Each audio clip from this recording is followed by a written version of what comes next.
My camera flash captured the exact moment when the socialite spilled champagne on her rival's Hermes bag. Perfect. This kind of authentic drama was pure gold for my unmasked NYC portfolio, my photography project exposing the fakeness of America's elite. I didn't belong here. My simple black Zara dress screamed outsider among the Versaces and Valentinos, but nobody questioned a woman with a professional camera around her neck. Photographers were invisible at these Manhattan events. Welcome ghosts documenting other people's vanity. More champagne, miss. A waiter in an impeccable uniform appeared beside me. Not working the room, just working, I replied, then remembered I was using borrowed credentials. I'm on the clock. I adjusted my lens to capture the baccarat crystal chandelier reflecting off designer gowns when a commotion erupted near the main stage. Surprise, darling? An elegant woman in her 60s wearing Chanel head to toe with pearls that probably cost more than my apartment, grabbed a microphone while a spotlight illuminated the man beside her. Even from a distance, I could see he'd frozen completely. Tense posture, locked jaw, body language screaming danger. Cole, my beloved son, the woman continued with theatrical enthusiasm that would make any Mother of the Year cry with pride. I know you're married to your work, so I took the liberty of finding you the perfect wife. The entire grand ballroom went silent. 300 Manhattan elite collectively held their breath. I grabbed my camera on instinct. This was going to be epic for my portfolio. Vivian Ashford, darling, come join us. The mother waved toward a stunning blonde in a red Valentino gown, who approached with a calculated smile worthy of Miss America. That's when I saw his face clearly for the first time. Cole Westfield, CEO of Westfield Defense Systems. I'd read about him in Forbes. Self-made billionaire who'd multiplied his inherited company by 10. Workaholic known for destroying competitors without blinking and never smiling in public photos. The magazine called him Manhattan's Ice King, and now the Ice King looked ready to explode. Mother, his voice came out low, dangerous, with that wealthy Connecticut tone that means serious trouble. We need to talk. Privately. Now. Nonsense. Everything's arranged. The ceremony can happen tonight. Vivian and I have planned everything down to the last detail. You two are going to be so happy together. I clicked 3 photos in rapid sequence. Cole's expression was a masterclass in controlled fury, mixed with calculated panic. Vivian clutched his arm with perfectly manicured red nails, smiling at the smartphone cameras already appearing from all sides, as if she'd already won the jackpot marriage of the century. Then it happened. Cole saw me. I don't know why I was the person who caught his attention during that crisis moment. Maybe because I was the only one not looking at him with gossip in my eyes. Just working, capturing drama as a neutral observer. Maybe because I was strategically positioned near the closest exit. Maybe because the universe has an absurdly cruel sense of humor. But our eyes met across the crowded ballroom for exactly 2 seconds, and I watched the decision form on his face in real time. Oh no. He released Vivian's arm and started walking, straight toward me, with purpose, with determination, like a predator stalking prey. Wait, what? I started backing up but didn't get a chance to complete the thought. Cole Westfield pulled me to him and kissed me. It wasn't a gentle or romantic kiss. It was strategic, possessive, almost violent in its intensity. His hand gripped my neck firmly, the other pressed against my lower back, and for 3 complete seconds, my entire brain forgot how to function. I forgot where I was. I forgot my own name. I forgot everything except the sensation of his lips on mine, and the scent of expensive cologne that probably cost more than my monthly rent. When he finally pulled back, his penetrating steel blue eyes met mine with an intensity that made my stomach flip. "I'm sorry," he whispered for only me to hear, voice rough, "but you just saved my life." Then he turned to the completely shocked and silent ballroom, keeping his arm firmly around my waist as if we'd done this 1,000 times before, and declared in a loud, clear voice that echoed through the entire space, "Mother, I'm sorry to disappoint your surprise ambush, but I'm already engaged. This is Blair Montgomery, my fiancé." The silence was absolutely deafening, and then it exploded into total chaos. His mother dropped the microphone, which hit the stage with loud, unpleasant feedback. Vivian turned tomato red with rage and humiliation. 300 smartphones appeared simultaneously from all sides, filming, photographing, already posting in real time. Camera flashes burst like 4th of July fireworks. And me? I was still processing the fact that Manhattan's Ice King had just kissed me without permission and declared me his fake fiancé in front of literally all of New York City's social elite. "Are you insane?" I managed to whisper through clenched teeth, still trapped against his body that was absurdly muscular beneath the designer suit. "Completely," he responded with unsettling calm, smiling at the cameras while holding me even tighter against him. "Now smile, or this is going to look even faker than it already is." "It is fake. Not to these 300 cameras currently uploading us to the internet. Smile, darling. You just got engaged." My mind raced in 1,000 different directions. Should I push him away and scream the truth? Make a scene? Run for the exit? But then I saw his mother's expression. Completely devastated, confused, hurt in a way that even through my anger I could recognize as genuine. I saw Vivian being consoled by friends, publicly humiliated in front of everyone who mattered in Manhattan. I saw dozens of people already with phones out recording every second, already making our fake engagement viral, and I made the stupidest mistake of my entire life. I smiled. A big, genuine smile that even I almost believed for a second. Cole relaxed slightly against me, approval evident in his eyes. "Good. Don't patronize me," I muttered through the fake smile still plastered on my face. "Noted. Now kiss my cheek and let's get out of here before someone asks questions we can't answer without lawyers present." "I'm not going to." He tilted his face to the side, and by reflex, or maybe temporary insanity, I kissed his cheek. Perfectly smooth, obviously expensive skincare routine, still with a trace of my lip gloss. I heard appreciative romantic sighs around us. Someone shouted, "So romantic." Another person started clapping. "Perfect performance, now walk." His voice in my ear was a command, not a request. Still holding me by the waist like we were an actual couple, Cole guided us through the completely stunned crowd. People tried to stop us at every step, ask questions, congratulate us, take selfies. He ignored absolutely everyone with professional mastery, smiling politely but continuing with laser-focused determination toward the exit. We made it to the plaza lobby with its marble floors and ornate decorations I would normally love to photograph, before I finally recovered the ability to form coherent thoughts. "Let go of me, now." I pulled away from him sharply as soon as we passed through the double doors. Cole simply adjusted his tie, suddenly and irritatingly calm, as if he hadn't just turned my entire life upside down. "Thank you for your cooperation back there." "Cooperation? You kissed me, you called me your fiancé in front of everyone, and you smiled and played the part perfectly." He checked his iPhone, which had already started exploding with notifications. "Impressive, considering you were completely blindsided. I'm going to sue you. You're going to accept my proposal." He finally gave me his complete attention, and it was genuinely unsettling how penetrating and focused those steel blue eyes were. I laughed. Loud, hysterically, like a person clearly having a breakdown. "Your proposal? You think I'm going to pretend to be your fake fiancé after that stunt you just pulled? It's not a stunt. It's a mutually beneficial business arrangement." He crossed his arms. "All business now. You need money. Freelance photographers always need money. How do you—" "I recognized your camera equipment, your off-the-rack dress, the fact that you're working solo at an event of this caliber." He gave a casual shrug. "I'll pay you $50,000 for 3 months of fake engagement.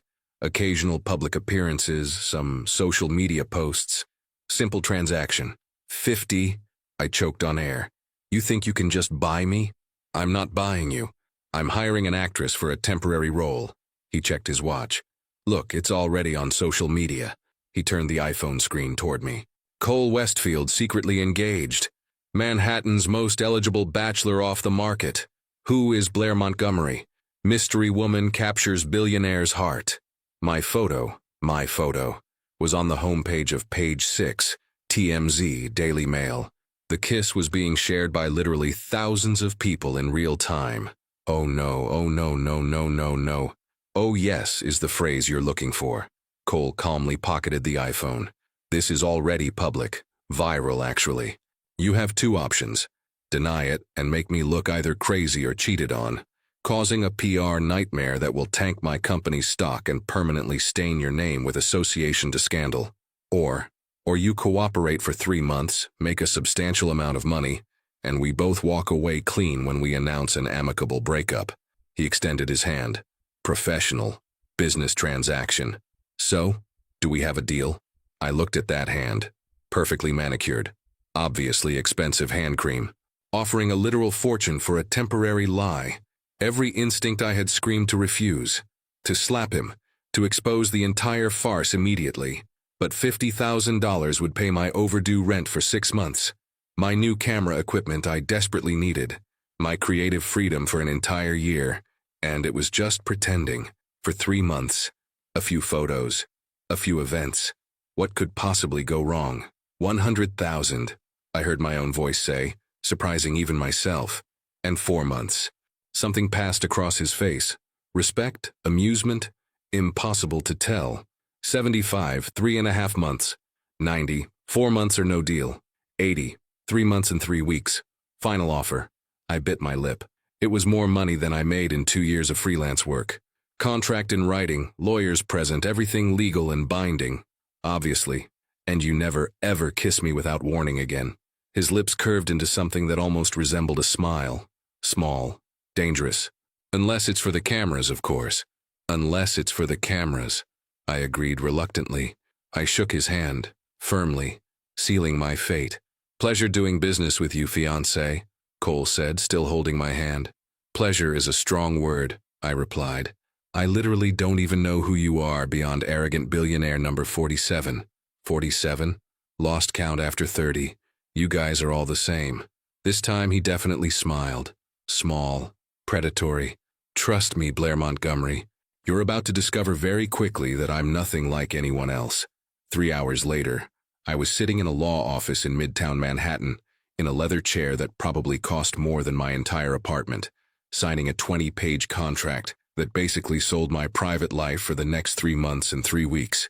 Cole had mobilized an entire team of corporate lawyers, high-powered, expensive, intimidating. They included clauses about public behavior, social media presence, mandatory appearances, confidentiality agreements, and a penalty of $500,000 if I told the truth to anyone. $500,000 for simply speaking the truth. This was his world, where lies were worth fortunes and contracts controlled everything. One last clause, the head lawyer announced, adjusting expensive glasses. Given the circumstances of today's news breaking and the immediate public pressure, we're including a last-minute addition. What addition? I asked, already suspicious. Cole adjusted himself in the chair beside me, expression completely neutral. Dangerous sign. The wedding needs to happen tomorrow, he said simply, casually, like he was discussing the weather. What? My mother already booked everything. Canceling now would raise too many red flags. He spoke like he was explaining basic math. It'll be a small ceremony. Immediate family only. We quietly annul in 4 months. Simple. You are insane! I agreed to fake engagement, not fake marriage. The payment increases to $150,000. I closed my mouth. $150,000. That amount was life-changing. You can't just throw money at... I can, actually. Cole stared at me directly with those penetrating steel blue eyes. It's what I do best. Solve problems with resources. You're a problem that needs an immediate solution. The marriage gives us credibility that engagement alone won't provide under this much scrutiny. But it's marriage. Legal. Paperwork. Government documents. Annullable. My lawyers already have the documentation prepared.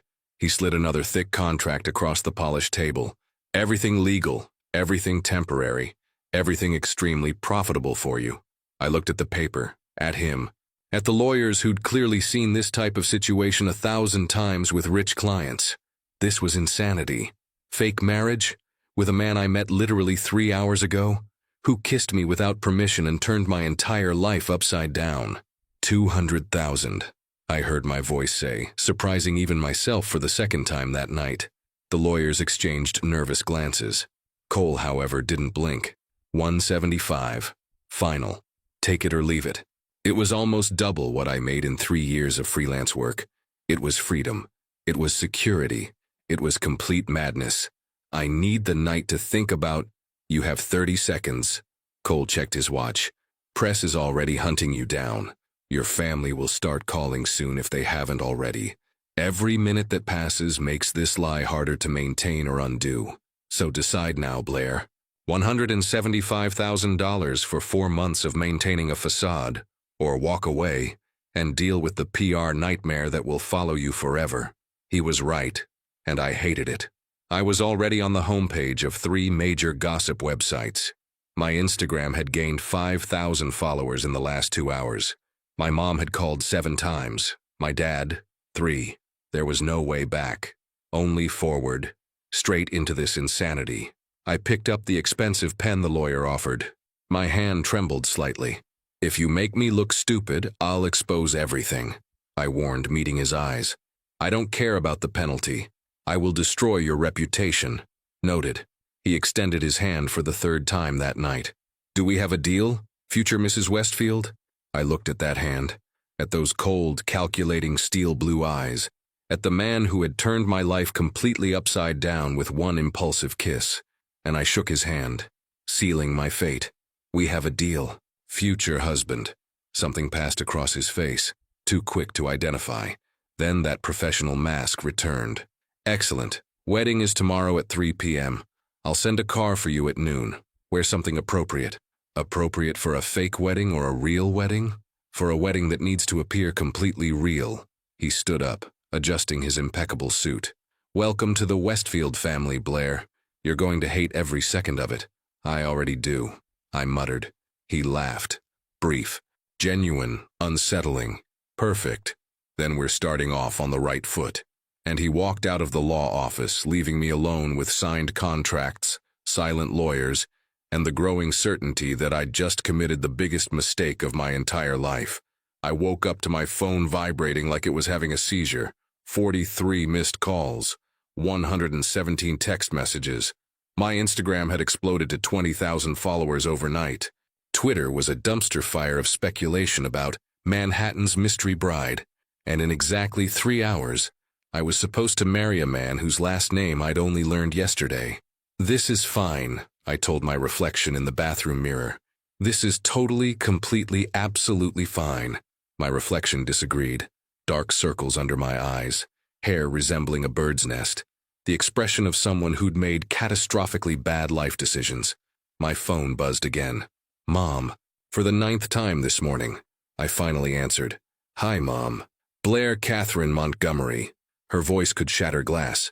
You're getting married? Today? And I had to find out from Facebook? It's complicated. Complicated? Complicated? You've been engaged for 5 minutes. I don't even know this man. Your father is having a coronary. Your sister thinks you've lost your mind. And honestly, sweetie, so do I. Mom, I can explain. You're going to explain at your wedding that I wasn't invited to? Guilt crashed over me like a wave. I hadn't thought about my family, about how this would hurt them, about how incredibly selfish this entire arrangement was. It's a small ceremony, I said weakly. Just immediate family. His mother insisted on keeping it private after everything. Private. There are photos of you kissing him all over the internet. That's not private, Blair, that's viral. A knock on my apartment door interrupted the conversation. Loud. Insistent. Authoritarian. Mom, I have to go. Someone's here. Blair Catherine. I hung up. Terrible daughter move, but I was operating in survival mode. Through the peephole, I saw a woman in her 50s, perfectly styled in a Chanel suit, holding garment bags and looking like she could organize a military invasion. I opened the door cautiously. Yes?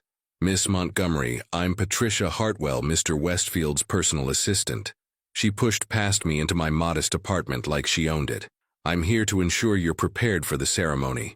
We have 3 hours, and judging by your current state, we'll need every minute. Excuse me? She surveyed my studio apartment with the critical eye of someone used to penthouses. Hair and makeup team will arrive in 20 minutes. Your dress is being steamed in the car. We'll need to discuss appropriate behavior, family dynamics, and the photography restrictions. Photography restrictions. No phones during the ceremony. Professional photographer only. All images must be approved before any social media posting.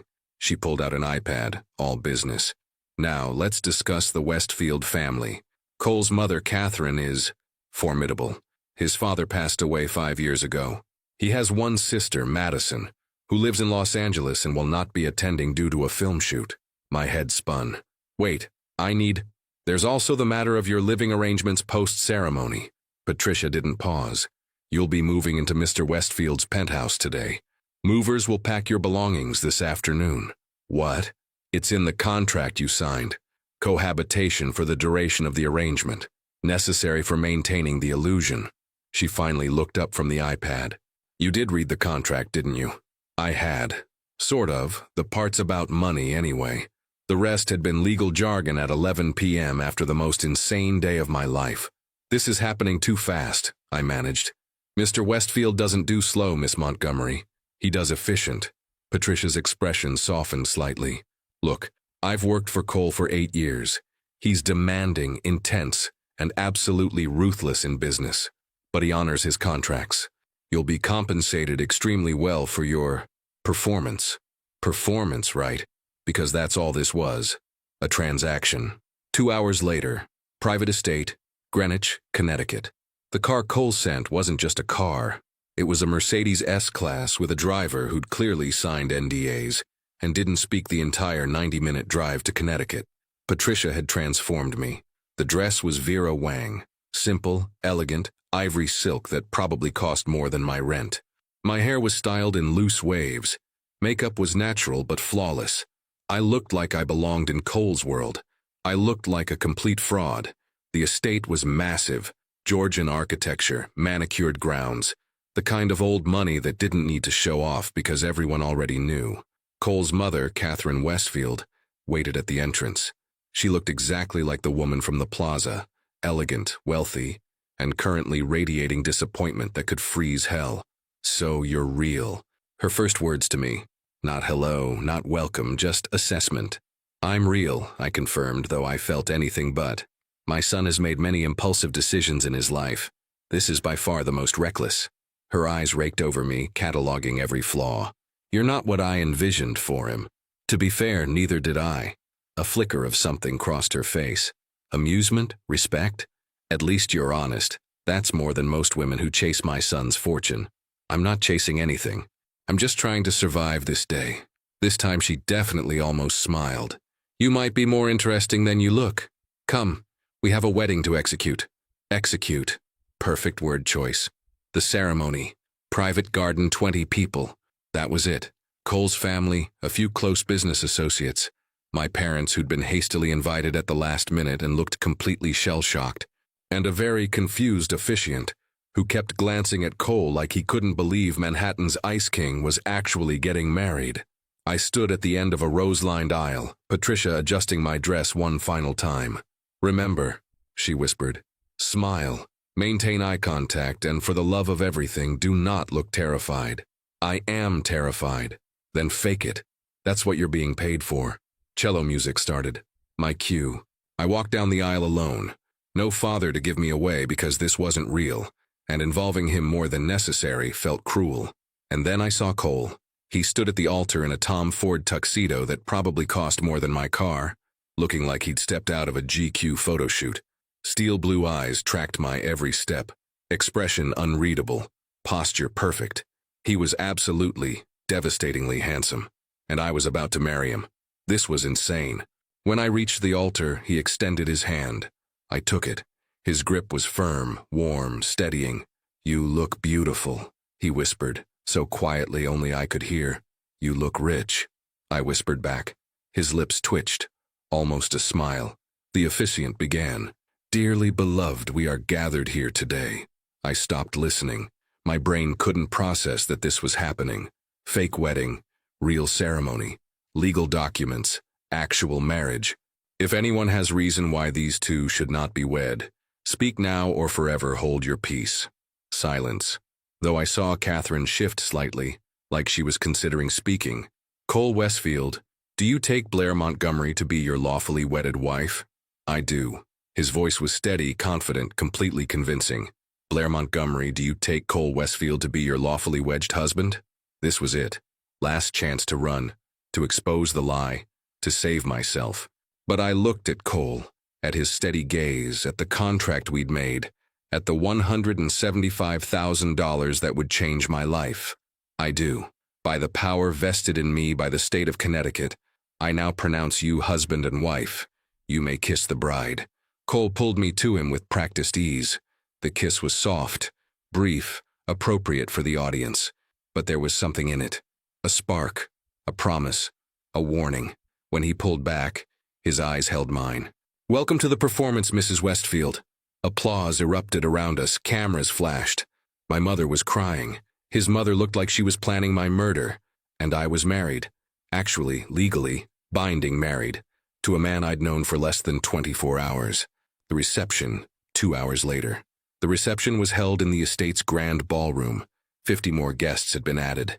Business associates, family friends, people whose names I'd never remember. Cole and I sat at the head table playing the part of newlyweds. His hand rested on my knee under the table. For appearances. Everything was for appearances. "Smile more," he murmured. "You look like you're being held hostage." I am being held hostage. By a contract and your absurd amounts of money. Our money now, we're married. He lifted his champagne glass. "To us, darling wife." I clinked my glass against his. "To the most expensive mistake of my life, darling husband. Only $175,000. I'd say you undersold yourself. I can still expose this entire charade. And lose $500,000 in penalties? You're bold, Blair, but you're not stupid." He leaned closer, lips brushing my ear. "So smile, wave, play the blushing bride. And remember, we're madly in love." His mother approached our table, another elegant woman beside her. "Cole, darling, this is Margaret Chen from the Times. She'd love a quote about your whirlwind romance." I tensed. Press. Actual press. Cole didn't miss a beat. "Blair and I have known each other longer than people realize. We kept it private because my work requires discretion. But when you know, you know. I wasn't going to let her get away." He delivered it perfectly, convincingly, almost making me believe it. Margaret beamed. And Blair, how did he propose? Everyone looked at me. Cole's hand tightened on my knee. A warning or encouragement, I couldn't tell. I channeled every acting class I'd never taken. It wasn't elaborate. We were in my apartment and he just asked, said he couldn't imagine his life without me. It was perfect because it was honest. Cole's eyes flickered with something. Surprise? Approval? Margaret practically melted. "That's so romantic, so different from his usual public persona." "He's different when we're alone," I said, maintaining the smile. "Everyone sees the businessman. I see the man." After Margaret left, Cole's hand slid from my knee. Impressive performance. I'm a quick learner. Apparently. He stood, offering his hand. "Dance with me." "It's expected." The band started playing something slow and romantic. Cole led me to the dance floor, pulling me into proper waltz position, his hand on my waist, mine on his shoulder, moving in perfect sync. "You can dance," I observed. Connecticut boarding school. Cotillion was mandatory. He guided me effortlessly through the steps. "You're not terrible yourself." Seattle public school, YouTube tutorials and determination. He actually smiled. Real. Brief. "You're full of surprises, Blair Montgomery." "It's Blair Westfield now, legally." Something darkened in his expression. "Don't remind me." "Having regrets already?" "About the arrangement? No. About not vetting you more thoroughly? Possibly." His eyes searched mine. "Who are you really? Besides a photographer willing to fake marry a stranger for money. Who are you really? Besides a billionaire willing to buy a wife to avoid his mother's matchmaking." Touché. We danced in silence for a moment. He was a good lead, confident, steady, and despite everything, despite this being fake, despite the contract and the lies and the absurdity, it felt nice, being held, moving together, pretending for just a moment that this was real. "We need to establish ground rules," Cole said, breaking the moment. "For living together." Reality crashed back. "Right, rules. My penthouse has 4 bedrooms. You'll have your own space, your own bathroom, complete privacy." "Okay. Public appearances will be scheduled in advance. Patricia will coordinate. You'll be expected to attend business functions as needed." "How often?" 2, maybe 3 times a month, nothing excessive. And social media? Controlled. Every post goes through Patricia first. We need consistency in the narrative. This was so clinical, so businesslike, like we were negotiating a merger, not a marriage. What about your mother? I asked. She hates me. She doesn't know you well enough to hate you. She's just protective. He spun me smoothly. Give her time. Play the part well. She'll come around. And if she doesn't, then we endure for 4 months and go our separate ways as planned. 4 months. It sounded simultaneously forever, and not nearly long enough. The song ended. Cole stepped back, professional distance restored. We should leave soon, he said. There's a car waiting to take us to the penthouse. Your belongings were moved this afternoon. Already? Efficiency, Blair. It's how I operate. Of course it was. Midnight, Westfield Penthouse, Upper East Side. The penthouse was everything I expected and more. Floor-to-ceiling windows overlooking Central Park. Modern furniture that screamed expensive. Art on the walls that was probably worth millions. The kind of place featured in Architectural Digest. Patricia had left a folder on the kitchen counter. Living arrangements and expectations. I flipped through it while Cole poured himself scotch from a crystal decanter. You made a manual for our fake marriage? I held up the folder. I make manuals for everything. It's called being prepared. He took a sip. Your room is the second door on the left. Your things are already there. Tomorrow, Patricia will brief you on upcoming events. When do I get a day off from being your wife? This arrangement is 24/7, Blair. There are no days off from a marriage, even a fake one. That's depressing. That's reality. He set down his glass. I'm going to my office to work. Feel free to explore. Don't touch anything expensive, don't post anything online, don't tell anyone the truth. Anything else, Your Majesty? Yes. Try to look less miserable when we're in public. Newlyweds are supposed to be happy. Maybe you should have hired a better actress. Maybe I should have. He started toward his office, then paused. Blair? What? Thank you. For today. For playing the part. You did well. It was the closest thing to a compliment I'd gotten from him. You're welcome. For what it's worth, you're not the worst fake husband I could have ended up with. I'm the only fake husband you've ended up with. Exactly. Low bar. This time he definitely smiled before disappearing into his office. I stood alone in the massive penthouse. My new home for the next 4 months. Married to a stranger. Playing a role. Living a lie. I pulled out my phone and opened Instagram. Hundreds of new notifications. Photos from the wedding already circulating. People commenting on how perfect we looked together. How romantic our story was. How lucky I was. If only they knew the truth. I typed out a caption for one of the professional wedding photos. Today, I married my best friend. Still can't believe this is real. Every word was a lie, but I posted it anyway. Because that was my job now. Professional liar. Contracted wife. Mrs. Blair Westfield. At least for the next 119 days. 1 week later, Westfield Penthouse, 6:47. I woke up to the smell of coffee. Not just any coffee. The expensive kind that Cole apparently had imported from some obscure region of Colombia. The kind that cost more per pound than my monthly grocery budget used to. I padded out of my bedroom in pajama shorts and an oversized t-shirt, following the scent to the kitchen, and stopped dead in my tracks. Cole stood at the espresso machine wearing gray sweatpants and nothing else. Just sweatpants. No shirt. Revealing a body that clearly spent significant time at whatever expensive gym billionaires used. Defined shoulders, sculpted abs, the kind of physique that belonged on magazine covers. I'd been living here a week and had never seen him in anything less than business casual. He turned, caught me staring, and raised an eyebrow. Morning. Morning, I managed, forcing my eyes up to his face. You're here. I live here. I mean, you're usually gone before I wake up. Conference call got canceled. I have an hour before the next one. He poured coffee into a mug. Want some? Please. He handed me the mug and our fingers brushed. Brief contact. Meaningless. Except it wasn't meaningless, because electricity shot up my arm, and judging by how quickly he pulled back, he felt it too. So, I said, desperate to fill the awkward silence. This is domestic. Is it? Shared coffee. Morning small talk. Very married of us. We are married. Fake married. The legal documents don't say fake. He leaned against the counter, studying me. You're not a morning person. What gave it away? The hair, the expression, the way you're clutching that mug like it's a life raft. I self-consciously tried to smooth my bedhead. Well, you're disgustingly alert for 6:47 a.m. I've been up since 5. Workout, shower, emails. He checked his watch. This is actually my 3rd cup. Of course it was. Cole Westfield probably optimized sleep and maximized productivity and never had a lazy morning in his entire life. Must be exhausting being you, I muttered. You have no idea. Something flickered in his expression. Vulnerability? Exhaustion? Gone before I could identify it. My phone buzzed on the counter. Text from Patricia. Charity gala tonight, Bryant Park, 7 p.m. Car picks you up at 6:30.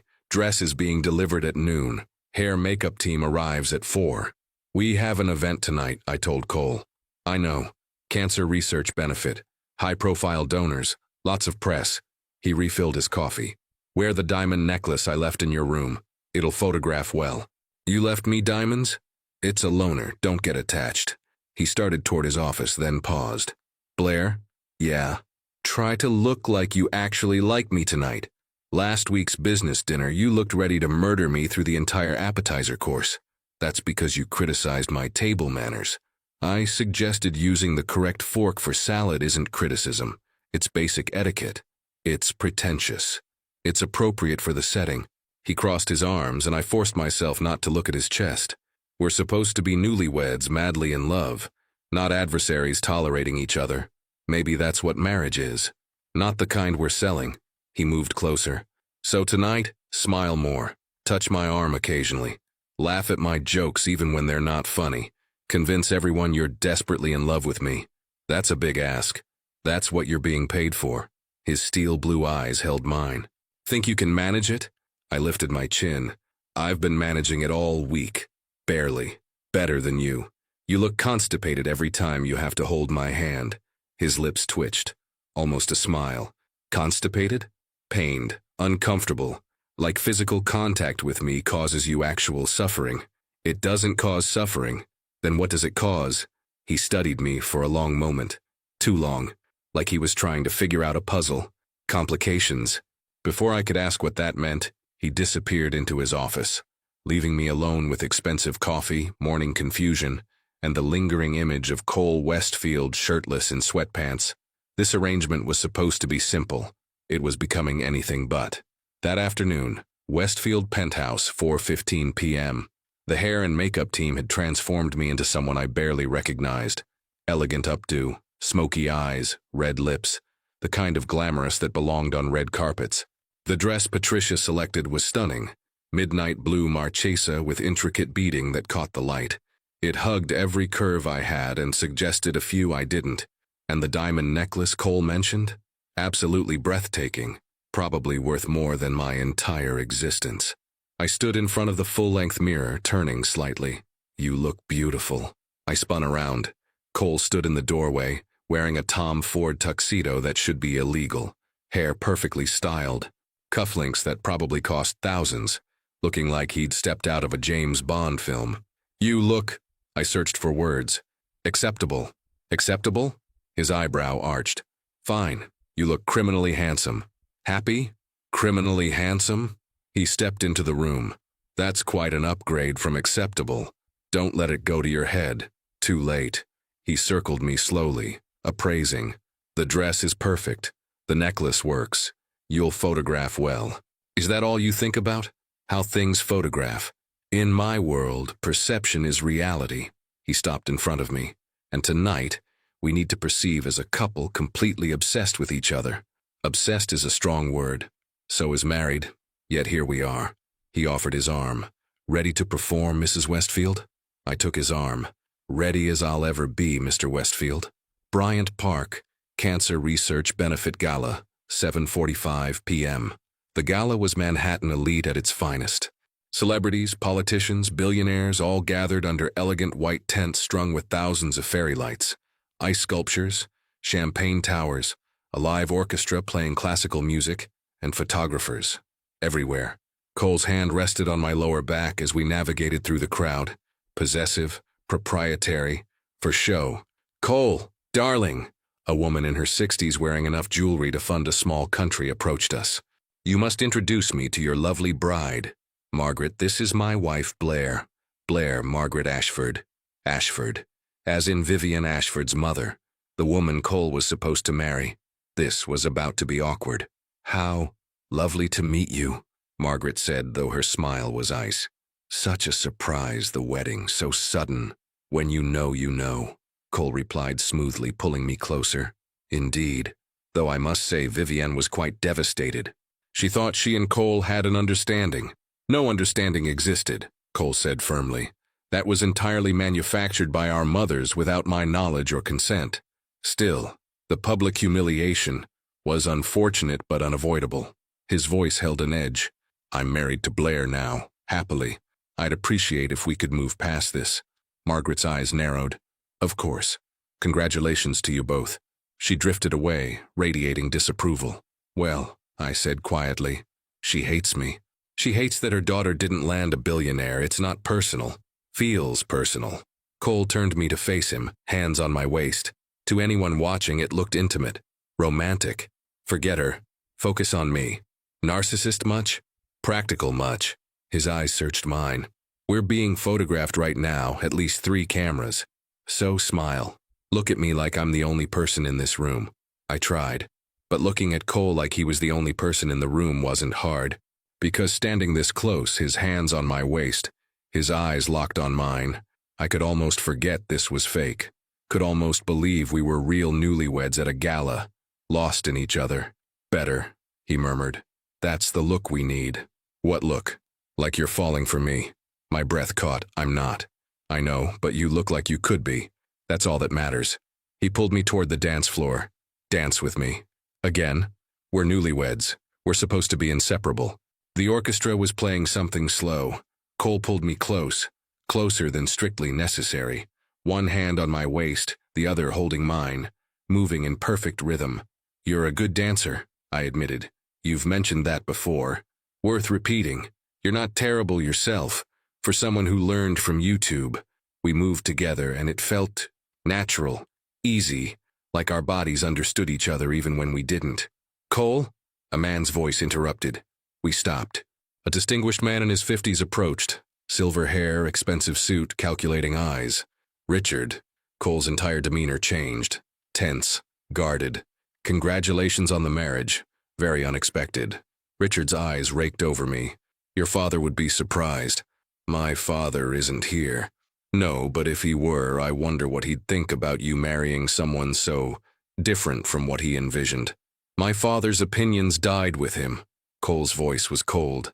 "If you'll excuse us, I heard rumors your engagement was somewhat sudden, almost staged, some might say."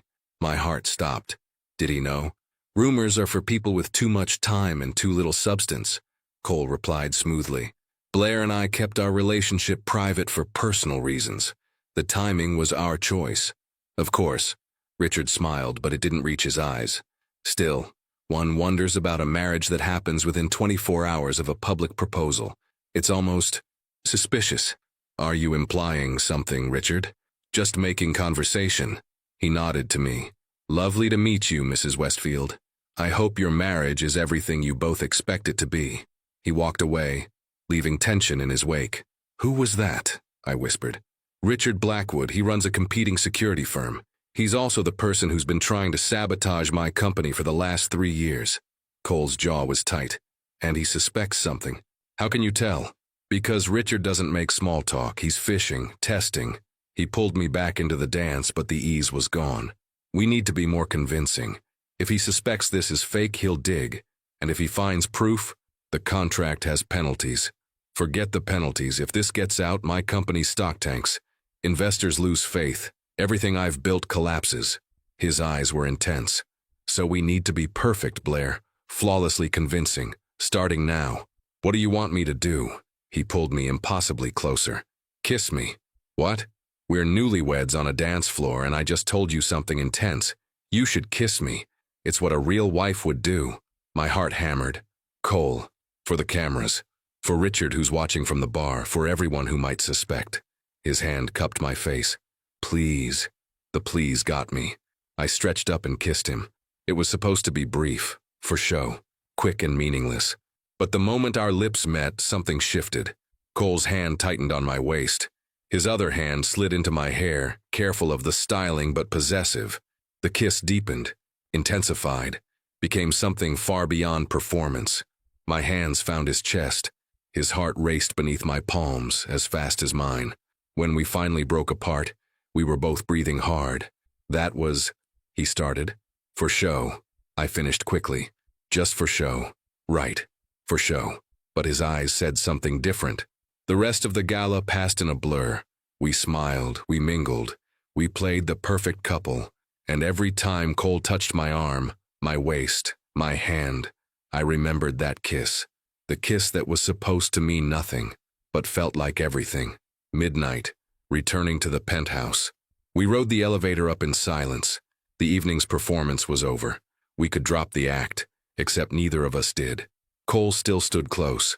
I still felt hyper-aware of every inch between us. You did well tonight, he said as we entered the penthouse. So did you. The kiss was... He paused, searching for words. Convincing. Very. He loosened his tie. Maybe too convincing. What's that supposed to mean? It means I'm starting to forget what's real and what's performance. He met my eyes. And that's dangerous. My pulse quickened. Cole, we should maintain more distance, professionally, outside of required public appearances. He stepped back, creating physical space. This arrangement works because it's transactional. If it becomes something else, it won't. Won't it? His gaze was intense. Because that kiss didn't feel transactional, Blair. It felt real. I couldn't argue, because he was right. So what do we do? I asked quietly. We remember why we're doing this, the money, the convenience, the mutual benefit. He straightened. And we don't complicate it with feelings. Agreed. Good. He headed toward his bedroom. Good night, Blair. Good night, Cole. I stood alone in the penthouse, still wearing the beautiful dress, still feeling his kiss on my lips. This was supposed to be simple. A contract. A transaction. 4 months of pretending. But somewhere between the wedding and tonight, something had shifted, and I was terrified of what that meant. 3 days later, Westfield penthouse, morning. I'd been avoiding Cole, working from my room, taking calls in the study, leaving before he woke up and returning after he went to bed. It was cowardly, but necessary, because every time I saw him, I remembered that kiss. I was making coffee when he appeared, fully dressed this time, thank goodness. Business suit, briefcase, ready for the office. You've been avoiding me, he stated. I've been busy. You've been hiding. He set his briefcase down. We need to talk. About? The gala, the kiss. This tension. There's no tension. Blair. His phone rang.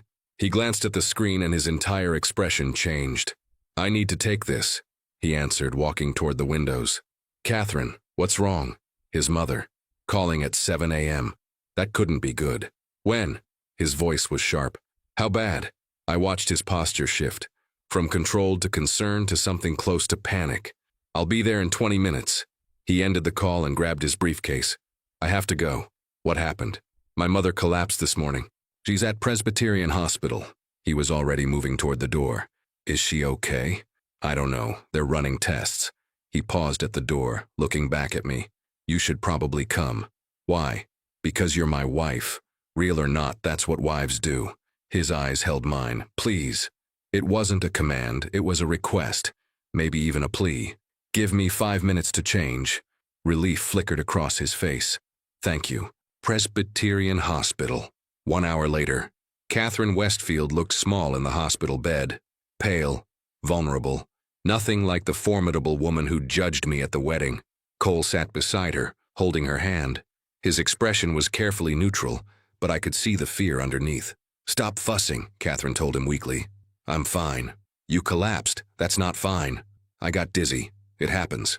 Not to you. He looked at the doctor. What are we looking at? The doctor, a woman in her 40s with kind eyes, consulted her chart. Preliminary tests show severely elevated blood pressure and signs of exhaustion.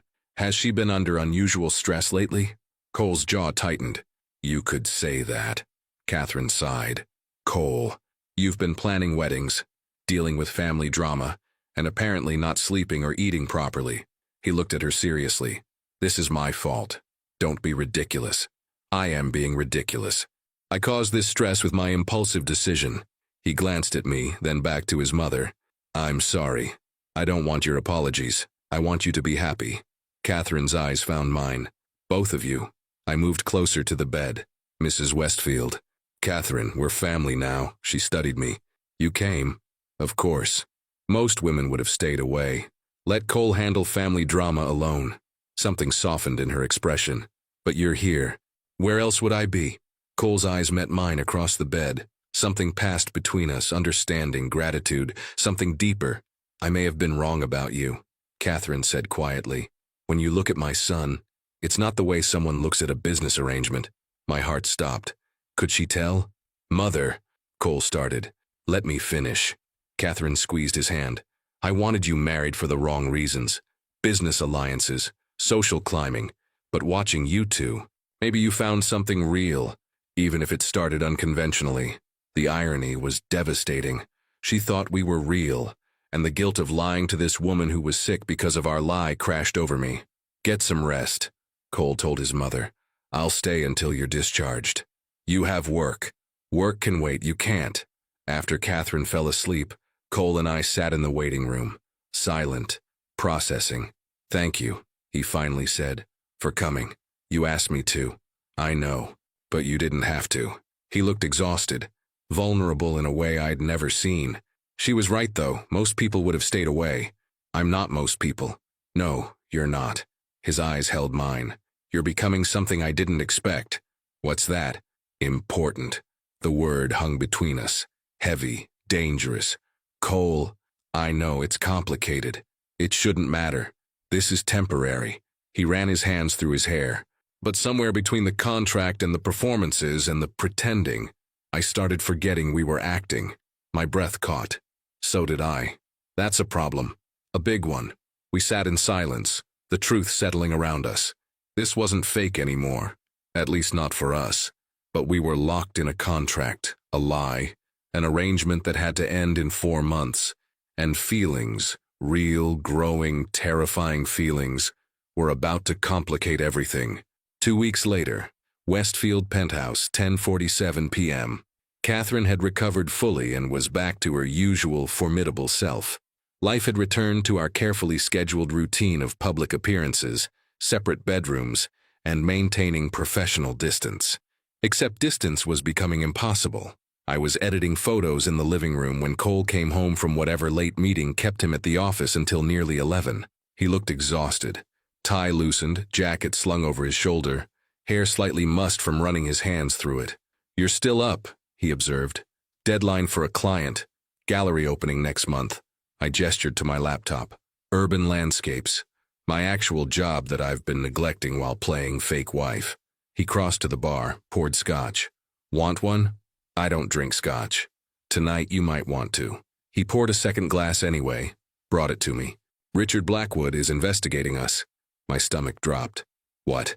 He hired a private investigator. Someone's been asking questions about our relationship, timeline, how we met, why everything happened so fast. Cole sat beside me on the couch, closer than he'd allowed himself in weeks. My head of security found out this afternoon. Can he prove anything? Not yet, but if he digs deep enough, finds the right people. Cole took a long drink. The waiter who saw me kiss you for the first time. Your friend whose credentials you borrowed. Someone from the plaza who remembers you weren't actually hired for the event. So what do? We get ahead of it. Create a more detailed backstory. Make sure everyone in our lives knows the same story. His jaw tightened. And we need to be even more convincing publicly. No more maintaining distance. No more separate lives when we're out. We're already doing appearances. Not enough.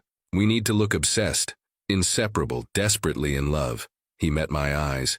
Starting with the Hamptons this weekend. The Hamptons? My mother has a house there.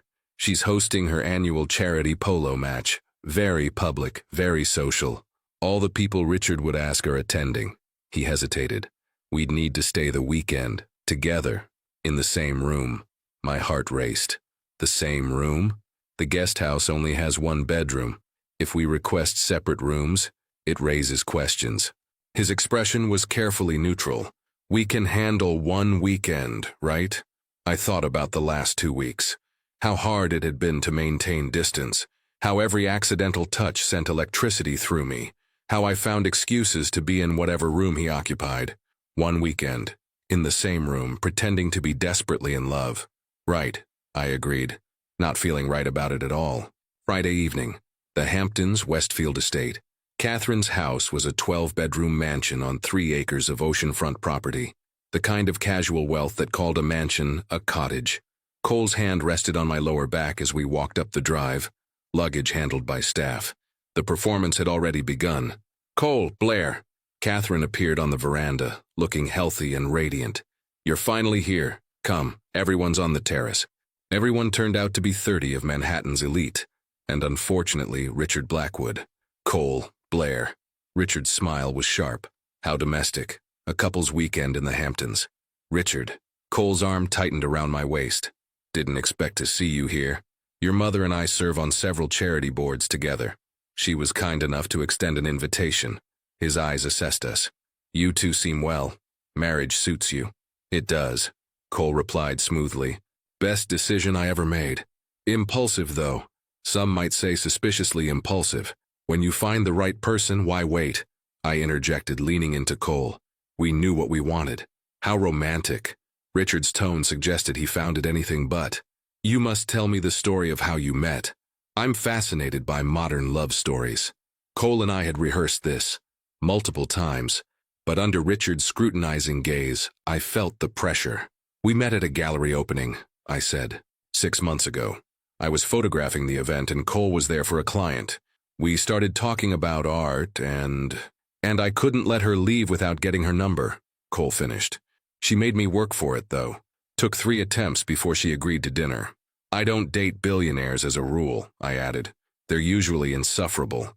But you made an exception for Cole." He was persistent, and surprisingly, not insufferable. I smiled up at Cole. Most of the time. See, Cole's eyes held mine, and for a moment I forgot we were performing. "She makes me work for everything. It's part of her charm." "How did you keep it secret for so long?" Richard pressed. "We valued our privacy," Cole said. "My position attracts attention. Blair's work requires discretion. We wanted something that was just ours before the world complicated it. And yet you announced it quite publicly at the plaza." Trap question. Richard was testing for inconsistencies. "That wasn't planned," I admitted. "Cole's mother surprised him with that arranged marriage ambush, and he panicked. The proposal was supposed to happen privately that weekend. Instead, it happened in front of 300 people. Quite a coincidence that Blair was at that specific event." "Not really," Cole interjected. "I'd invited her to join me. She was covering it for her portfolio. When my mother pulled her stunt, Blair was the obvious solution to an impossible situation. It was close enough to the truth to be believable." Richard studied us for a long moment. "Well, what a story." He raised his glass. "To impulsive romance. May it last." The implication was clear. He didn't believe a word. Later that night, guest house. The guest house was stunning. Vaulted ceilings, ocean views, fireplace, king-sized bed that suddenly seemed very small despite being enormous. 1 bed, 1 room, 2 people pretending not to be attracted to each other. "I'll take the couch," Cole said immediately. "Don't be ridiculous, you're 6'3", you won't fit." "I'll manage." "Cole, it's a huge bed. We can share it like adults." I tried to sound casual. "We're married. Legally. People share beds." "Blair, unless you're worried you can't control yourself around me." I raised an eyebrow, challenging. His jaw tightened. "That's not the issue." "Then what is?" He turned to face me fully. "The issue is that every time I'm near you lately, I forget this is fake. The issue is that sharing a bed with you feels dangerous. The issue is that I'm already breaking the rules we established, and sleeping next to you will shatter them completely." The confession hung between us. "What rules are you breaking?" I asked quietly. "The one about keeping distance, about not complicating this with feelings." He stepped closer. "The one about remembering this is temporary." My heart hammered. "Cole, I think about you constantly, Blair. When I'm at work, when I'm supposed to be focused on calls or contracts. I find myself wondering what you're doing, if you've eaten, if you're happy. He ran his hand through his hair, frustrated. This was supposed to be simple, a transaction, but you've become… what? Everything I wasn't looking for and can't seem to stop wanting. The air between us felt electric, dangerous. We can't, I whispered, even as every part of me wanted to close the distance between us. I know. The contract… forget the contract. He moved closer, close enough that I could feel his warmth. Tell me you don't feel this. Tell me it's just me and I'll sleep on that couch and never mention it again. I couldn't. Because it wasn't just him. I can't tell you that, I admitted. Because I'd be lying. Something ignited in his eyes. Blair. But we still can't. I forced myself to step back. In 4 months this ends. We both walk away. If we cross this line, it becomes real. And when something real ends, it hurts, he finished. Exactly. We stood on opposite sides of the room, wanting each other, knowing it was impossible. We should sleep, Cole said finally. Long day tomorrow, polo match. More performing. Right, performing. I changed in the bathroom, emerging in pajamas that suddenly felt too revealing even though they covered everything. Cole had changed into athletic shorts and a t-shirt, and even that felt too intimate. We climbed into opposite sides of the bed. The mattress dipped under our combined weight. I could feel his warmth from 18 inches away. Good night, Blair. Good night, Cole. I lay there, hyper-aware of every breath he took, every shift, every moment. This was torture, and we had 2 more nights of it. Saturday, polo match, 2:34 p.m. The charity polo match was pure Hampton spectacle. White tents, champagne, women in sundresses and oversized hats, men in linen suits discussing market trends and vacation homes. Cole and I sat in the family section, his arm around my shoulders. The perfect couple. You look tense, he murmured, lips close to my ear. I didn't sleep well. Neither did I. His thumb traced circles on my shoulder. For show. Everything was for show. But we need to look relaxed, happy. I'm trying. Try harder. Richard is 2 rows behind us with binoculars. I forced myself to relax into Cole's side. He smelled like expensive cologne and something distinctly him. It should be illegal how good he smelled. Better, he approved. The match started. I knew nothing about polo, but Cole explained quietly, his breath warm against my ear. From the outside, we looked like newlyweds sharing intimate conversation. From the inside, I was combusting. During halftime, guests walked onto the field for the traditional stomping of the divots, replacing chunks of turf torn up by horses. Cole led me onto the field, hand clasped in mine. We were surrounded by people, but it felt like we were alone. You're doing great, he said. I feel like I'm drowning. In what? You. This, everything. His hand tightened on mine. I know the feeling. A photographer approached. Mr. and Mrs. Westfield, can I get a photo for the society page? We posed. Cole pulled me close, his hand on my waist. I leaned into him, smiling. The photographer snapped several shots. 1 kiss for the camera, the photographer requested. Newlyweds in love? Cole looked at me, asking permission silently. I nodded. He kissed me, soft, sweet, brief. But when he pulled back, his eyes held mine, and I saw everything he felt, everything he was trying not to feel. Perfect, the photographer gushed. You 2 are adorable. If only she knew the truth. Saturday night, guest house, 11:52 p.m. We'd survived another day of performing, another evening of being the perfect couple, another round of Richard's probing questions. Now we were back in the guest house, back to the bed, back to the impossible tension. I showered first, trying to clear my head. When I emerged, Cole was standing by the window looking out at the ocean, drink in hand. Can't sleep again? I asked. Something like that. He didn't turn around. Blair, we need to talk about what happens after. After what? After the 4 months, after the annulment. He finally faced me. I keep trying to imagine going back to my life before you, and I can't. My breath caught. Cole, I know what the contract says. I know what we agreed to, but somewhere between the fake wedding and the real feelings, I started hoping. Hoping what? That maybe when this ends, it doesn't have to end. He set down his drink and crossed to me. That maybe we could try this for real. No contract, no transaction, just us. My heart soared and shattered simultaneously. Cole, we can't. Why not? Because this started as a lie. How do we build something real on that foundation? By being honest now. By admitting what this has become. He cupped my face. I'm falling for you, Blair. Real. Not for show, not for cameras. Just you. Tears pricked my eyes. I'm falling for you too. But that's exactly why this is dangerous. What if we try and it doesn't work? What if the real version of us doesn't match the performance? What if it's better?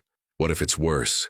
We stood there, inches apart, everything unsaid, finally spoken.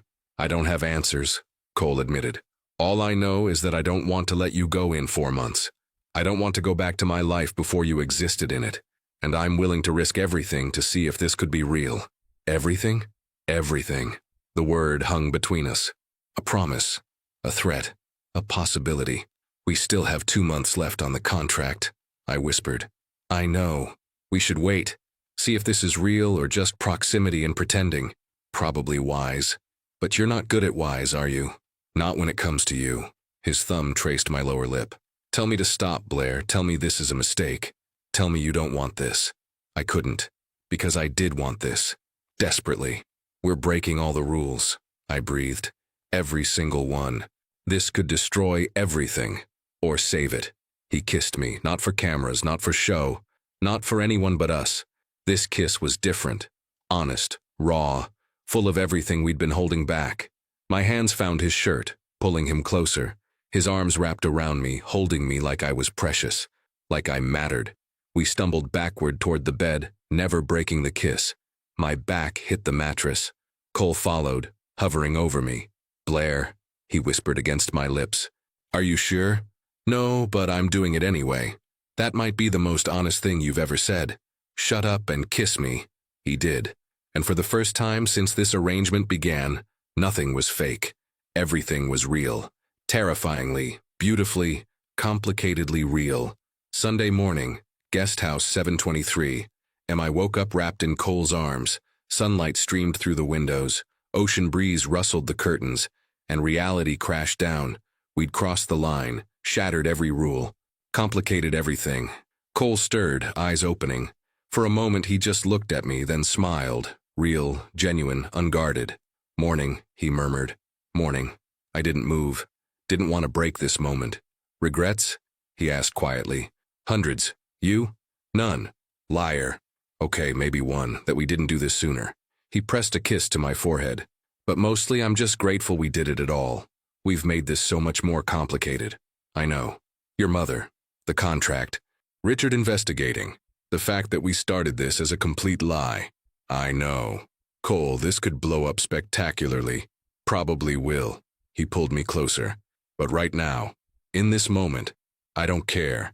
For once in my life, I'm choosing something messy and complicated and potentially disastrous, and I'm choosing it gladly. Because it's you, and you're worth every complication. I kissed him.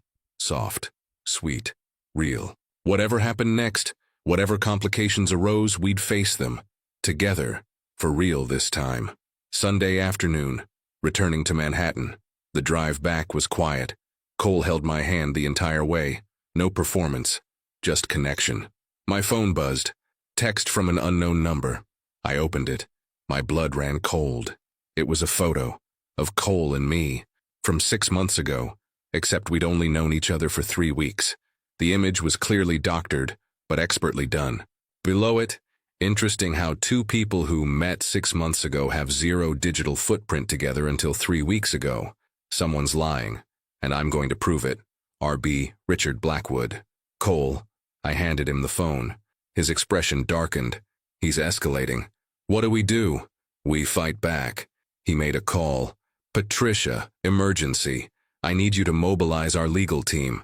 Richard Blackwood is threatening to expose, yes, everything. I need options, all of them. He hung up. Looked at me. This is about to get ugly, Blair. I know. If he exposes the arrangement, you lose everything. The money, your reputation, possibly face legal consequences. So do you. I have more resources to weather it. You don't. His jaw tightened. I won't let him destroy you because of my mistake. Our mistake. We made this choice together. Then we'll face the consequences together. He lifted my hand to his lips. But I meant what I said last night. I'm not losing you. Not to Richard. Not to scandal. Not to anything.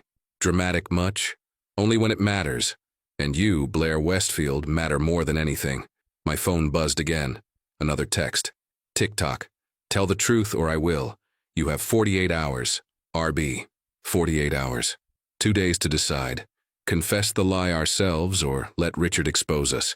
Either way, the game was over, and the consequences were about to become very, very real. Monday morning, Westfield penthouse, 6:15 a.m., 24 hours left. I stared at the ceiling, Cole's arm draped across my waist. We'd spent the night in his bed, not the guest room, not maintaining distance. His bed, together, real. And in 24 hours, Richard Blackwood would destroy everything unless we confessed first. You're thinking too loud, Cole murmured against my shoulder. We need to decide. Today. I know.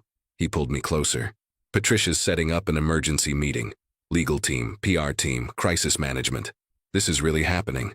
Unfortunately, he kissed my temple. But whatever we decide, we do it together. Agreed. Agreed. My phone buzzed. Mom calling. For the 10th time since yesterday, I'd been avoiding her, avoiding everyone. Because how do you tell your family that your marriage is fake? That you sold yourself for money? That everything they believed was a lie? Answer it, Cole said quietly. She deserves to know before the world does. He was right. I answered. Blair Catherine Montgomery Westfield. If you don't call me back in the next 5 minutes, I'm getting on a plane to New York and... Hi, Mom. Silence. Then, finally, Sweetie, what's going on? Your father and I have been worried sick. There are rumors circulating. Someone posted something online about your marriage being questioned. My heart sank. It was starting. The exposure. The scandal.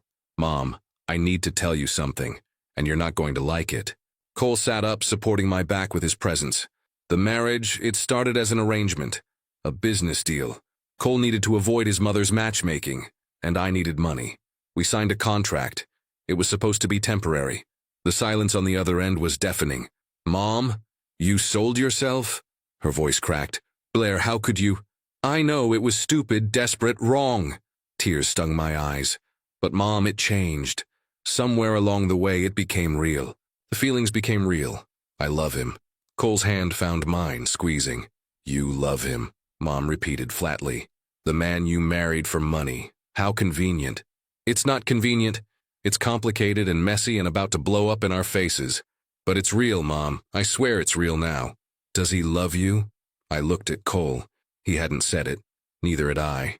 We'd admitted falling, admitted wanting, but love, I don't know, I whispered.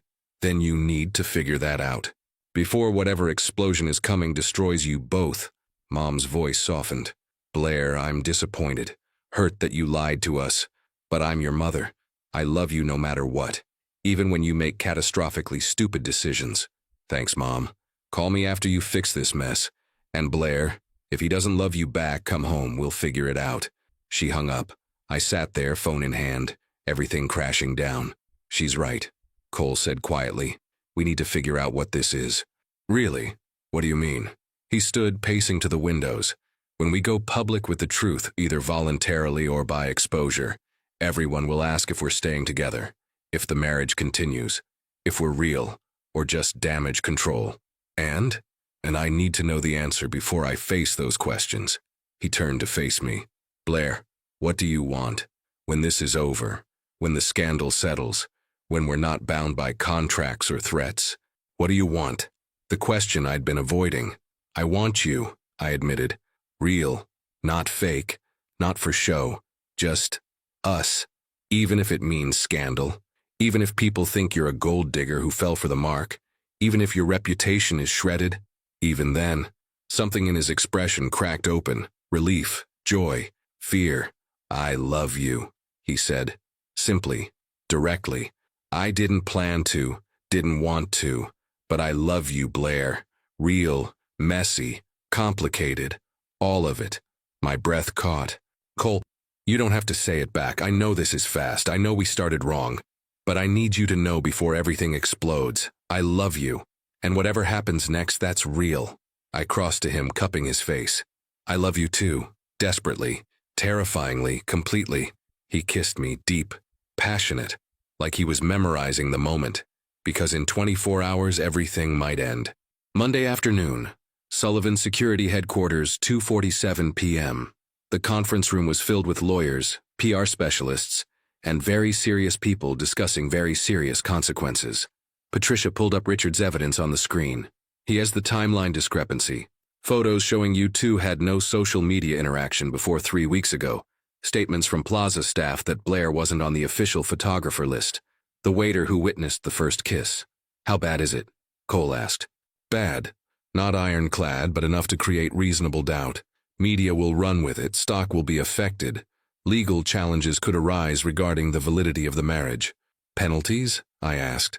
If the marriage is deemed fraudulent, you could face charges for immigration fraud. We're both American citizens, Cole interrupted. Tax fraud, then. Marriage status affects filing. If it's proven you married solely for financial benefit with no intention of actual union, the lawyer grimaced. Fines. Possibly criminal charges depending on how aggressive the DA wants to be. My stomach churned. Best case scenario? Cole pressed. We get ahead of it. You two publicly admit the marriage started as an arrangement but became real.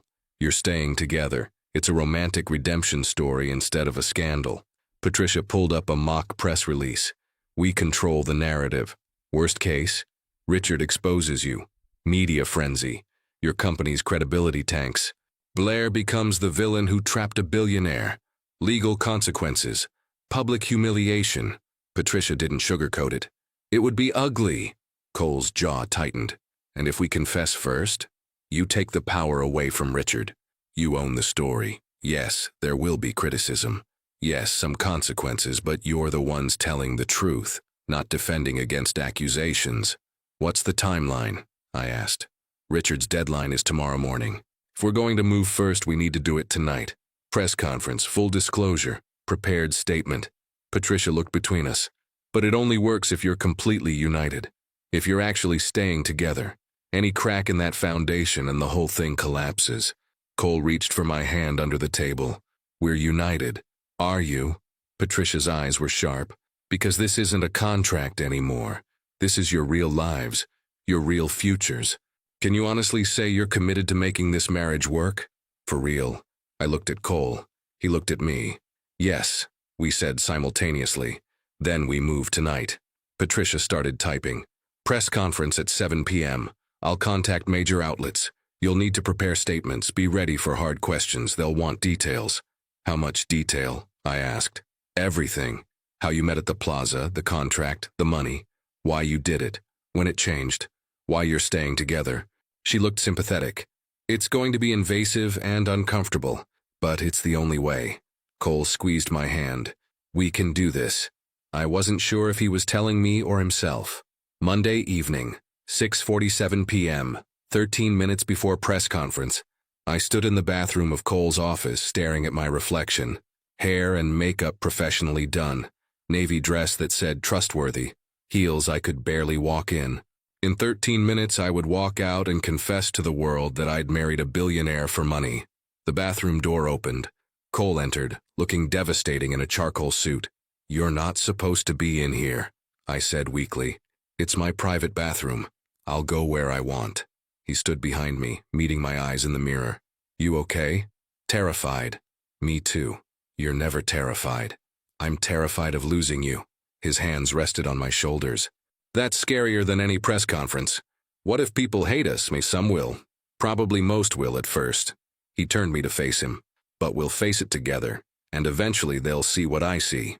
That this started wrong but became right. That you're the best thing that ever happened to me, even if I had to pay you to marry me initially. I laughed despite everything. That's still not romantic when you phrase it that way. I'm working on it. He cupped my face. Blair, I meant what I said this morning. I love you, real, forever. Whatever happens out there doesn't change that. I love you too. I kissed him softly. Let's go face the firing squad. Press conference, 7:03 p.m. 50 journalists packed the conference room. Cameras everywhere. The energy was predatory. Cole and I sat at a table with microphones, Patricia beside us. My hands shook. Cole's hand found mine under the table, steadying. Thank you for coming, Cole began, voice strong. Blair and I have called this conference to address recent rumors and speculation about our marriage. Rather than allow misinformation to spread, we're choosing to tell the truth ourselves. He nodded to me. My turn. I took a breath. 3 weeks ago, I met Cole Westfield at a charity gala at the Plaza Hotel. We didn't know each other. We'd never met before that night. But when his mother publicly tried to force him into an arranged marriage, Cole made an impulsive decision. He kissed me and declared us engaged. Murmurs rippled through the crowd. Cole continued. What followed was a business arrangement. I offered Blair compensation to pretend to be my fiancé for several months, avoiding the arranged marriage while satisfying my mother's concerns. We signed a contract. We planned to annul quietly after a reasonable period. We got married the next day, I added. Legally, but it started as a transaction. I was paid $175,000 to marry Cole Westfield. The room exploded. Shouted questions, camera flashes, chaos. Patricia held up her hand. Please, let them finish. Cole's grip on my hand tightened, but something neither of us anticipated happened. The arrangement became real. The fake marriage developed genuine feelings. We fell in love. We're not annulling, I said firmly. We're staying married. For real this time. Not for money, not for convenience. Because we choose each other. Questions will be limited, Patricia announced. 3 only. A journalist from the Times stood. Miss Montgomery. Mrs. Westfield, Cole corrected sharply. Mrs. Westfield. How can you claim to love someone you married for money? How is that different from prostitution? I felt Cole tense beside me, but I answered calmly. I made a choice. A desperate, questionable choice to solve financial problems. But I'm not a victim, and Cole's not a villain. We were 2 people making a business deal that became something neither expected. If that makes me a gold digger in your eyes, I can't control that. But I know the truth. I love him, and no amount of money could make me fake that. Another journalist. Mr. Westfield, your company's integrity is built on security and trust. How can shareholders trust you after this? They'll have to decide that for themselves, Cole replied. I've never claimed to be perfect. I made an impulsive, poorly thought-out decision to avoid family pressure. But I've been honest in business, and I'm being honest now. My personal life and my professional capabilities are separate. Third question. A blogger known for vicious takedowns. What about Richard Blackwood? Sources say he's the one who discovered your fraud. It's not fraud, Cole said coldly. We're legally married. We're staying married. Richard attempted to blackmail us with exposure. We chose transparency instead. So this confession is only because you got caught. This confession is because we refuse to live a lie anymore. Cole looked at me. Blair and I are building something real. We're not hiding anymore. Patricia ended the conference. That's all. Written statements will be released within the hour. Thank you. We stood. Cameras still flashing. Questions still shouting. Cole pulled me close, kissed my forehead in front of all of them. We're done performing, he whispered. From now on, everything is real. Midnight. Westfield penthouse. The internet was on fire. Hashtags trending, think pieces being written. Some people defending us as a modern love story. Most people destroying us as frauds and gold diggers. My Instagram had exploded with hate comments, death threats, people calling me every name imaginable. Cole's company stock had dropped 12%. Catherine had called crying, disappointed, hurt we'd lied to her. My family was defending me publicly while privately expressing their shock. Everything was falling apart. Stop looking at it, Cole said, taking my phone. None of that matters. Your stock matters. Your company matters. You matter more. He set the phone aside. Blair, look at me. I did. His eyes were intense, determined. This will pass. The scandal, the outrage, all of it. People have short memories. In 6 months, we'll be old news. But you and me, that's forever. So I don't care what they say. I don't care what we lost by telling the truth. I only care that you're still here, that you're still mine. I lost you your reputation. You gave me something better, something real. He pulled me into his arms. I love you. That's the only truth that matters. I buried my face in his chest, letting tears fall. I love you too. I'm just scared. So am I. But we'll face it together. My phone buzzed. Cole's too. Simultaneously. We looked at the screens. A statement from Richard Blackwood had just been released. After reviewing all evidence regarding Cole Westfield's marriage, I've concluded that while the circumstances were unusual, the relationship appears genuine.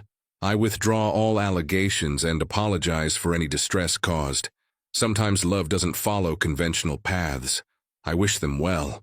I stared. What just happened? Cole was already calling someone. Patricia. Richard's statement. What? Are you serious? He listened, expression shifting to disbelief. What? I demanded when he hung up. Catherine. He started laughing. Actual laughing. My mother apparently called Richard this morning. Told him that regardless of how our marriage started, we're family now. And if he tried to destroy her son, she would personally ensure his business and social standing in Manhattan were obliterated. She has dirt on him from 30 years of shared charity boards. Your mother threatened him? Apparently very convincingly. He decided dropping the entire thing was preferable to warfare with Catherine Westfield. He shook his head, still amazed. She told Patricia she knew our marriage was complicated, but she could see we loved each other, and that's all that mattered to her. Tears spilled over. She defended us. She defended you. Said anyone willing to stand by me through scandal was clearly genuine. He pulled me close. We have my terrifying mother's approval. That's worth more than any press conference. I laughed through tears. Your family is insane. Our family now. You married into this chaos. Best worst decision of my life. Same. He kissed me. Soft. Sweet. Real. So what now, Mrs. Westfield? Now we build something real. No more contracts. No more performing. Just us. Just us, he agreed. For the rest of our lives. That's a long time. Not nearly long enough. His eyes held mine. Marry me. Again. For real this time. No contracts, no money, no arrangements, just because you love me and I love you. We're already married. Then marry me again. Proper vows, real meaning. Us choosing each other without pressure or payment. I cupped his face. Cole Westfield, I would marry you 1,000 times, contract or not, money or not, scandal or not. Is that a yes? That's a definitely, absolutely, yes. He kissed me like we were sealing a new promise. A real one. When? He murmured against my lips. How about tomorrow? We seem to excel at impulsive weddings. He laughed. Let's give it at least a week. Do it right this time. Deal. We stood in the penthouse, the city lights glittering below, the internet still on fire with our scandal, the world still judging. But none of it mattered, because we had each other. Real, honest, completely. The arrangement was over. The real love story was just beginning. 1 week later, private ceremony, Westfield Estate, Connecticut, 20 people. Just family and closest friends. No press, no performance, no cameras except the ones we wanted. I wore a simple white dress. Cole wore a navy suit. Catherine cried happy tears. My parents held hands, finally accepting that this crazy love story was real. Do you, Cole Westfield, take Blair to be your wife? To love and honor in joy and sorrow for as long as you both shall live? I do. Again. Forever. Real this time? Do you, Blair Westfield, take Cole to be your husband? To love and honor in joy and sorrow for as long as you both shall live? I do. Again. Forever. Absolutely real. Then by the power vested in me, I now pronounce you husband and wife. Again, for real this time. Everyone laughed. You may kiss your bride. Again. Cole pulled me close. Hi, wife. Hi, husband. Ready for forever? With you? Absolutely. He kissed me. Real. Honest. Ours. The fake marriage was over. The real marriage was just beginning, and it was perfect. 6 months later, Westfield penthouse, Saturday morning. I woke up to the smell of coffee and the sound of Cole singing off-key in the kitchen. Singing. Cole Westfield, the Ice King of Manhattan. I grabbed my camera from the nightstand and padded quietly to the kitchen doorway, capturing the moment. Cole in sweatpants and a t-shirt, making pancakes, completely unaware he was being photographed. The shutter clicked. He turned, caught me, and grinned. Invasion of privacy, Mrs. Westfield. Documenting my husband's hidden talents, Mr. Westfield. I lowered the camera. You can't sing. I'm aware.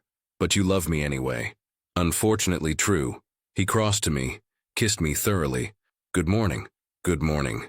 I inhaled. Are those blueberry pancakes? Your favorite. It's a special day. Is it? 6 months since our real wedding. I figured we should celebrate. My heart melted. Cole Westfield, ruthless billionaire, remembered our 6-month anniversary and made me pancakes. You're disgustingly romantic, I murmured against his lips. Only for you. Later that morning, Central Park. We walked through Central Park hand in hand, completely anonymous in baseball caps and sunglasses. The scandal had died down after 3 months, replaced by fresher gossip. Occasionally someone recognized us, but mostly we were just another couple enjoying Saturday morning. I have something for you, Cole said, pulling me toward a bench overlooking the lake. You already made me pancakes. That's enough. It's not a thing. It's a question. He turned serious. Blair, I know we're already married, twice, but I never properly asked you to be my partner. My real partner, in everything.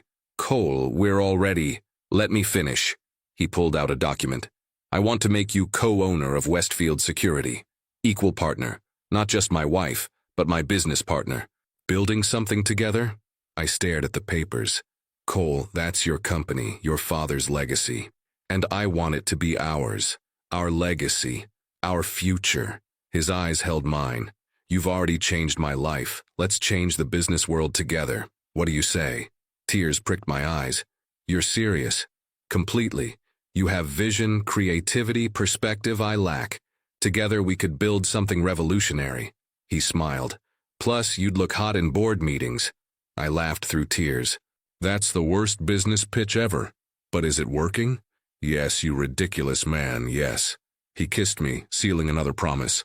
That evening, charity gala, the Plaza Hotel full circle, back to where it all started. We stood in the same ballroom where Cole had kissed me 6 months ago, where our chaotic, complicated, beautiful story began. Weird being back here? Cole asked, arm around my waist. Surreal. I looked around. That's where your mother ambushed you. That's where we had our first kiss. That's where I thought you were completely insane. You weren't wrong. Still aren't. Catherine approached, radiant in champagne Chanel. My favorite couple. You two look happy. We are, I confirmed. Thank you for everything, for defending us when you had every right to disown us. Family defends family, even when they make spectacularly stupid decisions. She smiled warmly. Besides, I've never seen Cole this happy. That's worth any scandal. Cole kissed his mother's cheek. Love you, Mom. Love you both. She drifted away to greet other guests. Your mom is terrifying and wonderful, I observed. She likes you better than me now. It's concerning. She has good taste. A familiar voice interrupted. Cole, Blair. We turned. Richard Blackwood stood there looking uncomfortable. Richard, Cole said coolly. I wanted to apologize. Properly. What I tried to do was inexcusable. He met our eyes. You two clearly love each other. I was wrong to interfere. Cole's arm tightened around me. Thank you, that means something. Richard nodded and left. That was unexpected, I murmured. People can surprise you. Cole pulled me toward the dance floor. Dance with me? Again. Always. We moved together, the same ballroom, the same music, everything different. Blair? Yeah? I'm glad I kissed you that night. Worst and best decision simultaneously. Same. You complicated my entire life. You saved mine. He pulled me closer. I love you, real, forever, no contract required. I love you too. Even though you can't sing and you're controlling and you organize your closet by color. Those are all excellent qualities. They're neurotic qualities. Agree to disagree, wife. We danced, surrounded by the Manhattan elite, the same people who judged our scandal, most of whom had forgotten or forgiven. And for the first time since this crazy journey began, I felt completely at peace. Midnight. Westfield penthouse rooftop. Cole had set up a surprise. Blankets, champagne, fairy lights strung across the rooftop garden. The city glittered below us, endless possibilities stretching in every direction. When did you do this? I asked, amazed. While you were getting ready, Patricia helped. He poured champagne. To us. To 6 months of real marriage, to forever. We clinked glasses. Cole Westfield, you're a secret romantic. Only for you. Don't tell anyone. Reputation to maintain. Your secret's safe with me. I curled into his side. So, co-owners, business partners, actually married, what's next? Whatever we want. That's the beauty of building something real. He kissed my temple. Maybe kids someday. Or just spoiling my mother's future grandchildren with dogs. Travel more. Expand the business. Grow old together arguing about closet organization. That sounds perfect. Yeah? Yeah. I looked up at him. Thank you. For that insane kiss 6 months ago. For the contract, for falling for me, for choosing me. Thank you for saying yes. For taking the risk. For loving me despite my many flaws. They're not flaws. They're quirks. Generous of you. We lay there under the stars, the city alive below us, our future stretching ahead. 6 months ago, I'd married a stranger for money. Today, I was married to my best friend, my partner, my love. The arrangement had ended. The real love story was just beginning, and it was everything, the end.